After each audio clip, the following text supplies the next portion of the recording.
Thank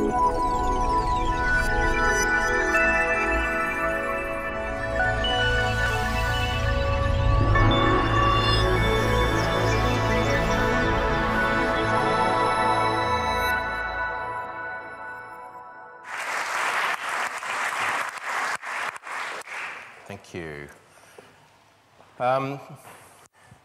There's a bit of a trend for futurists at the moment. None of the futurists spotted it, though, so... yeah, futurists. My mum's very happy about me being a futurist because she used to be an art teacher, and she sort of remembers futurists as actually a modernist art movement in Italy in the early part of the 20th century, so she thinks I do sort of watercolours for Tesco or something. My dad used to be a scientist and just sort of mutters about me getting a proper job or something. I'm going to show you a few maps because people seem to quite like these maps. But before I do that, I'd just like to sort of ask a question. Can you name this country? It's the richest country in the world. It has the highest standard of living, the best education system in the world, a world centre of innovation and design, and the most stable currency in the world. Any takers? Very close there. It was Britain in 1900. Now, the point of that story, I guess, is, I just like that, but it's really just making the point that things change, and obviously that was quite a long time ago. Things changed rather rapidly last week as well, actually. Right, the map. Let me just sort this out, here we go. Here we go. I'm sorry this isn't that legible, but I'll sort of run you through it. This sort of started off as a doodle, basically. I was just sort of scribbling away. I was trying to get my head around some trends, and I was particularly interested in how they link together. I mean, where trends bash into each other, as far as I'm concerned, is a very interesting area because that's where some of the opportunities and risks lie. This was a sort of early version that had 10 major trends on it. Aging, globalization, urbanization, personalization, happiness, or to be specific, the search for happiness or the aspiration for happiness, sustainability, tribalism, anxiety, ethics, and resource shortages, with sort of globalization smack in the middle. Now, I had a bit of fun with this. It's actually got some gags. It's got sort of liberalism opens 2008, which was a sort of reference to the US election. It's got search for meaning, Monday to Fridays only. And it's sort of not perfect by any stretch of the imagination. I mean, it's got sort of digital cash and it's got the death of checks, but it doesn't make the connection that the two are intimately related. For the book, I actually sort of settled on 5 and slightly redrew the map. And again, I had aging. Now, everyone talks about sort of Generation Y as being extremely significant. Aging, from my point of view, is infinitely more powerful as a trend. I mean, everyone sort of knows about it, but nobody's doing anything about it. I mean, by 2025, there will be more people in Britain aged over 60 than aged under 25. I mean, that's quite significant. I mean, Hollywood doesn't make movies generally for people aged 65 plus. Tesco generally doesn't design very much for people aged 65 plus. I mean, if you are 65 plus, there's a very good chance you live on your own. Going to Tesco or anywhere else, try and find one chicken breast. I mean, there's an assumption that you're a couple or there's 4 of you or something like that. And, you know, I've slightly got arthritic hands. I can barely open half the stuff in supermarkets. Some supermarkets do work this out. I mean, I was in Summerfield about a year ago, and at the end of the gondola, they had those little plastic 1/8 of bottles of wine, and I was fascinated by this. I was staring at it for ages trying to work it out, and I eventually went up to a sort of girl and said, you know, what's that all about? She said, oh, we've just got a lot of older people around here. They can't finish off a whole bottle before it goes off. So they were sort of responding to that. The next one I've got of my sort of top 5 is global connectivity, and that's sort of globalization plus the internet, I guess, and mobile phones. There's currently 1 billion PCs in the world. There'll be 2 billion by the year 2013. There are 3.3 billion mobile phones in the world. Now, that is extraordinary. I mean, a decade ago, half the world had never heard a ringtone. We've now got half the world with a mobile phone. There are villages in Africa that have never had a landline, never had a laptop, never had a PC, that now have mobile phones owned by the village that are connected to the internet. They're actually ahead of us. They've sort of jumped across the computer stage altogether. There are currently 1.5 billion devices connected to the internet. There'll be 14 billion in 4 years' time. I mean, that's a lot of stuff connected to the internet. I mean, things that were quite sort of inert and stupid are becoming increasingly intelligent and increasingly connected. They know where they are, they know the status of things, and so on. The third one is a power shift eastwards, and we saw a very good example of that last week. I think it was yesterday with, was it Japan buying 20% of one of the investment banks. China, India, the Gulf states are swimming in money. China has 1.4 trillion US in cash. The Gulf states have 2 trillion. It could be 4 trillion very, very shortly in cash. There is a general flow of money, power, influence from the US through Europe to Russia, the Gulf states, China, India, and so on. 86% of the world's population will live in emerging markets by 2050, and that basically means Asia, more or less. And that, last week, I think, and what we will continue to see in the next week ahead is probably a massive shift of financial assets eastwards, whether we like it or not. The fourth one, which gets 10-year-old boys very excited, is green technologies, which is genetics, robotics, internet, and nanotechnology. Little example of that, robotics. The largest contract in US military history was awarded a few years ago for the development of robotic soldiers. This excited me enormously because I had visions of these huge sort of robots with rifles and stuff. They're actually these tiny little caterpillar things with a really dreadful little sort of computer on top and a camera and I mean, they're just dreadful. But it's coming, it's coming. The environment, which maybe we'll sort of touch on a bit later on, but I mean, what are the consequences of $200 a barrel oil? I mean, it's not so much if, it's when. We will hit $200 a barrel eventually. We're nowhere near it now. I mean, everyone was talking about this a couple of weeks ago when it was 130. It's now dropped back down again and nobody's interested. It will come back. I mean, unless demand is shut off or we're incredibly good at efficiency, it will come back. Now, on this map, top left, there's a sort of black dotted line, and it's connecting the need for speed or time starvation with globalization and a few other things. I've sort of called it a high-speed link. And a very good example of life speeding up is this. Now, I don't know if this is true. I don't care if this is true. It makes a couple of interesting points. First of all, you can get conflicting trends. Very big trends tend to create counter trends in the opposite direction. And also, trends that seem to be opposing live against each other very happily. So here we've got the well-being trend against, again, no time. I'll give you a couple of other examples of how life is speeding up. I was sitting in a focus group for News Corporation about a year ago. And there was a classic member of Generation Y sitting there who was aged about 22. And he was complaining about McDonald's. He was saying, the trouble is you go into McDonald's and you order a Big Mac, a Coke and a fries, and you wait, and you wait, and you wait, and you wait, and you wait, and you wait. And sometimes it takes like 30 seconds. And he swear to God he said this. And then the punchline was, I just can't understand why they call it fast food. So this is sort of the acceleration and the declining attention spans. Now, this is actually a bit of a problem for McDonald's. Half of their turnover in the US is through drive-through. It's a very, very big problem. So one of the things they're actually doing right now, and they're testing out along with some of the other fast food chains, is when you pull up at the fast food window, there is a camera looking at your car. And it's not reading the number plate. It's trying to work out what it is based on the silhouette. So it's a Hummer or it's an 87 Volvo station wagon. They have a tremendous amount of data about what people have ordered that drive the same car. So what they do is they predict what you're going to order. They start cooking it before you've ordered it. And it saves about a minute. It's 70 to 80% accurate, and it saves about a minute. This was a sort of trend. This is another. I sort of got obsessed with lines with dots on for a little while. The first one, obviously, was somewhat akin to the London Underground, but obviously not so close that they'd sue me.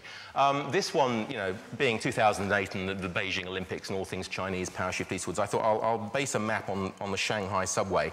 I don't think it's quite as good as the other one. For a start, there's only 5 lines, so you can't have quite as much fun. But I put a few things. This was actually written in December 2006. So if you look top right, we've got food inflation, and we've got sort of economic recession, which is a line not completely built yet, but building up quite nicely. We've got oceans of debt and oceans of liquidity. One that's there that I think is quite relevant to where things are going right now is virtualization.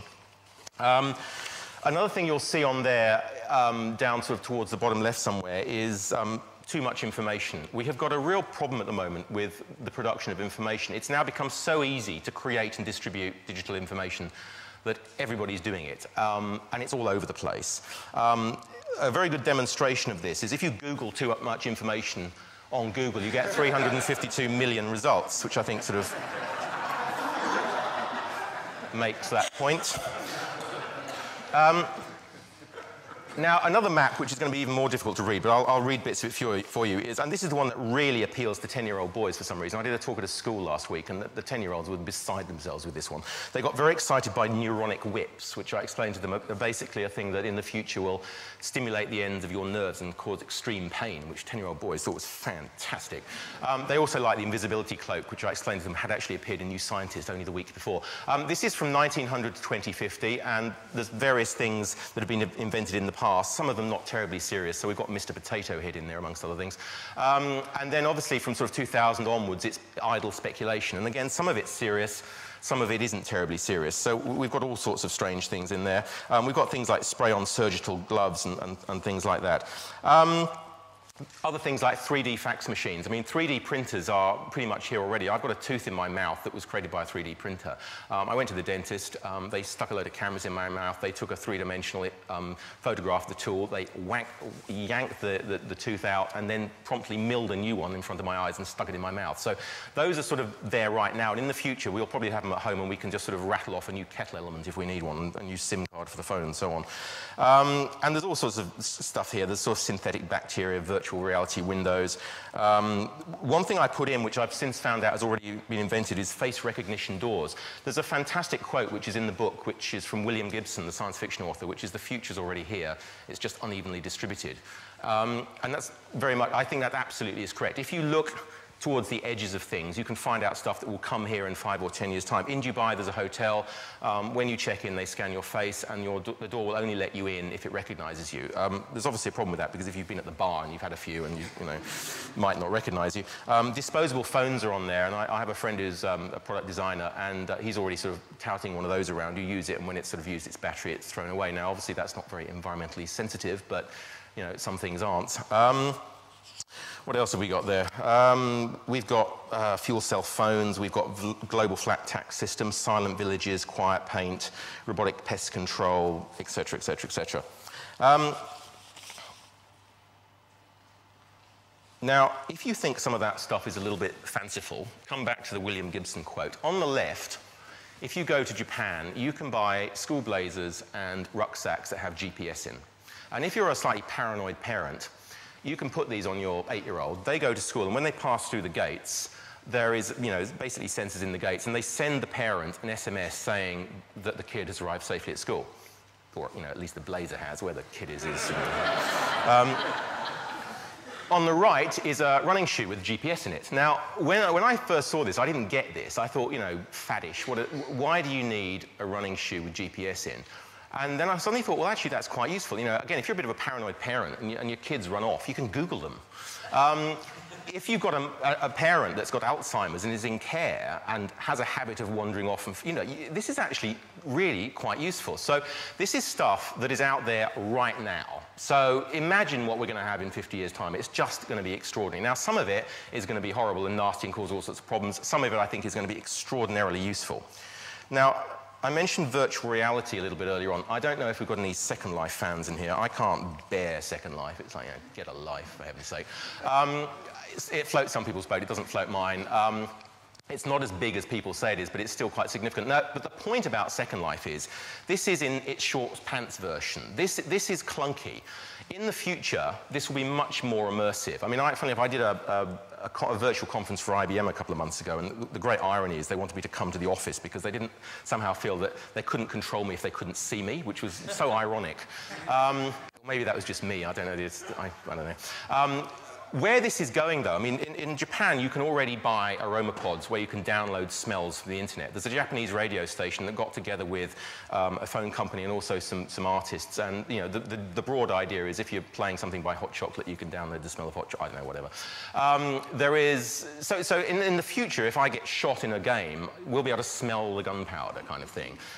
In America right now, you can buy a gaming vest that you stick on that's got compressed air pockets in it. So you plug it into the game and you're playing. And again, if somebody shoots me, I get whacked. The compressed air gives me a whack. It feels like I've been shot. The other thing we've got is the development of technology like haptics, which is essentially the science of vibration. This is in some phones. It looks like there's a button there, and when you press it, it feels like it clicks in, but there's actually nothing there. That's haptics. So again, you can put gloves on and use that technology so that I can actually feel the blade of a sword in a fighting game that doesn't exist. I can stroke a fur coat that doesn't exist. So that's where this stuff is going. And some of it's incredibly useful. I mean, I don't really personally want to have a meeting in Second Life. I like staring at people and looking at body language and all the rest of it. But it can be quite useful. I mean, if you miss a meeting that's virtual, you can download it onto your video iPod and look at it later, which strikes me as being quite useful. Again, where this is going, the guy in the black is a Japanese roboticist, and the woman in pink is a robot. So that's where robots is going, potentially. There are robots in Japan. I mean, Japan is the home of robots, effectively. They have robotic security guards in shopping malls already. They are looking at, and they have got robots in caring roles. I mean, they've got a real problem with aging population. There's not enough young people to actually look after the old people, so that's where they're sort of trying to develop the robots. Again, it's fantastic how the future sometimes works. They've got robotic nurses, inverted commas, in the US that dispense sort of various types of pills, and it's a bit like the computer in HAL. Apparently one day it got rather upset and depressed and locked itself in the pill cupboard and refused to come out. The waspy sort of thing on the right is basically about an inch long. It's actually a spy plane, or I like to think of it as a fly plane. It's got onboard chemical detectors, onboard biological detectors, and a camera, and it flies. This is out of a Harvard lab right now. And there's probably all sorts of jokes about SWAT teams there, which we probably shouldn't go to. But so, you know, this is stuff that exists right now. So again, cast your mind forward 10, 20, 30, 40, 50 years. I think it's going to be quite extraordinary what gets invented. Now, this is a version of something you might have seen in the RSA magazine. This is sort of the opposite of the innovation timeline. This is the extinction timeline from 1900 to 2050. Now, I must point you in the direction of the small print, which says that the existence is insignificant beyond a certain point. So I'm not saying, actually, that physical newspapers are dead in 2050. I'm just saying most people don't read them that way. And this, again, I quite like stirring things up, so I sort of put a lot of stuff in here just to sort of create a conversation. I've got Belgium in there just to annoy a friend of mine that's Belgian. I've got Paris Hilton in there, I think survives until 2020, hallelujah. Cliff Richard actually goes to 2050, which is probably good news for Cliff Richard fans. Rocky films survive until 2035. But there's some serious stuff in there. I mean, coins are going to disappear, possibly followed by notes. I think coins are probably more certain than notes. Retirement, I'm afraid, is probably gone.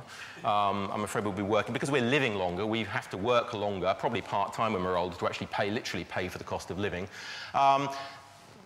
And, you know, it's quite interesting. When you think about the future, most people think about the future in terms of new things that are going to get invented. Well, yes, that's half of it, but the future's equally about things that are old and familiar that are going to vanish. And there's some very interesting debates about this sort of stuff. I mean, one thing I'm not happy about that I think will vanish in the future is getting lost. I mean, I adore getting lost. You know, if you're on holiday and you walk down a street you're not supposed to walk down, there's always something deeply interesting down there. And my whole life is sort of a series of accidents to some extent, so I'm a bit worried about that. I put blogging in there just to annoy Steve Bobrick, who's sitting in there somewhere, and a few other things. But, you know, the point of this really is to create a discussion. And, you know, it could be more useful if you narrowed it down to money, for example, and you looked at sort of money trends and extinction things around money, sort of paper bills and so on and so forth. Now, one other thing that this is the first time anyone's ever seen this. This is next year's trend map in a rather rough... This is what they sort of start off like. And this is sort of my octopus map. And the thought here was to try and use the size of the circle to denote the likely impact of the trend. Now, I have not made my mind up what's in this or on this at all yet. So this is, all I can say is this is what it'll look like, and it'll be on the internet late December, and it'll be very easy to find. I think what I'll probably do with this is have a few games. So I'm going to put a dotted line around certain things to say that they're red herring. So I think, for example, with technology in mind, I think device convergence is a red herring. I think there is probably something around the environment that's a red herring, but I haven't quite worked out what it is. It could be the trading system. There's something going on there. And then there's all sorts of great games, seeing as we've got a sort of sea theme. So we've got sort of, you know, choppy waters indicating dangerous currents, pair of binoculars, poor visibility. So, for example, you might put poor visibility around inflation because we're not quite sure whether that's significant or whether it's deflation that's significant.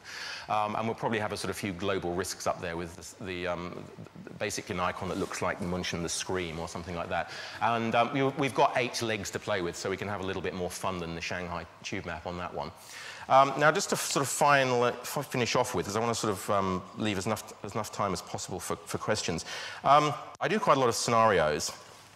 This is another one that's very much in its early phases, and nobody else has actually seen this. This is something I haven't entirely done on my own. This is done with somebody called Wade Bull and somebody called Oliver Freeman, and it was actually intended to be the future of brands, but it's actually sort of now morphed into something a little bit more than that.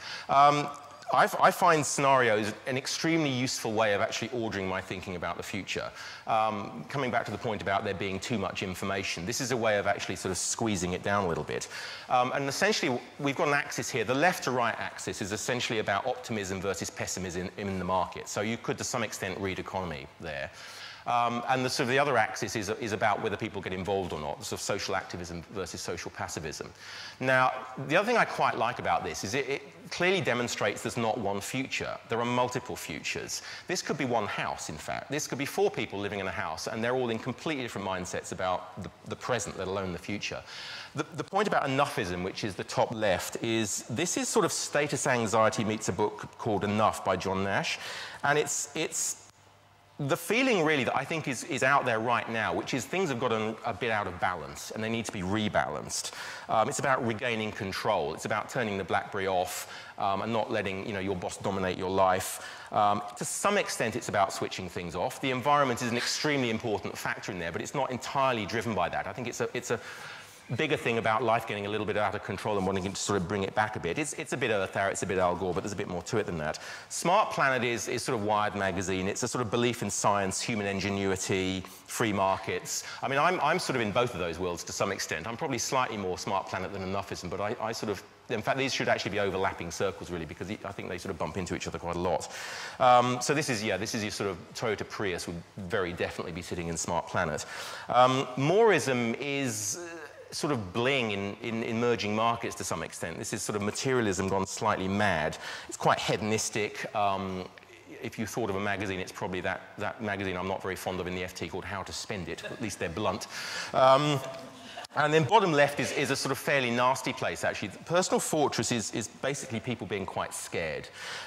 It is a desire to withdraw emotionally and physically from what's going on out there. And again, climate is a driver there, but it's not the only thing that's going on. And then in this world, there's a real appetite for regulation.